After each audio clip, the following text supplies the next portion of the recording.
ఈరోజు నేను చేసిన వంట అండి బెండకాయ కొంచెం రవ్వ పులుసు వేసి కూర. రవ్వ పులుసు అంటే ఏం లేదు, పెద్దవాళ్ళు రవ్వ పులుపు అనేవారు. అంటే కొంచెం పులుపు, చింతపండు పులుపు వేసి దాన్ని రవ్వ పులుపు అంటారు. అంతకన్నా ఏం లేదు.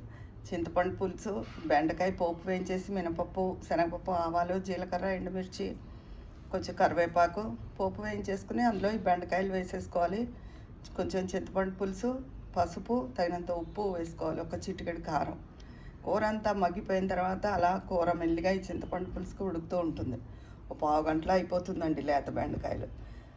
ఆకన్నా ఇష్టమైన వాళ్ళు ఒక్క పిసరు వేసి వేయినట్టు పంచదార రాకుంటే కొంచెం రుచి వస్తుంది, లేకపోతే మానేసి, అదేం కంపల్సరీ కాదు.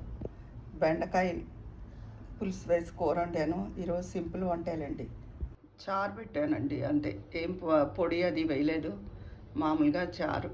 ఇవాళ కరివేపాకు లేదు, కొత్తిమీర లేదు, కొంచెం కరివేపాకు ఉంటే కూరలో వేసేసాను. అది కొంచెం వాతావరణం మార్పు వల్ల చలి పెరిగి కొంచెం ఫీవరిష్గా ఉంది, అందుకని ఈరోజు సింపుల్ వంటే.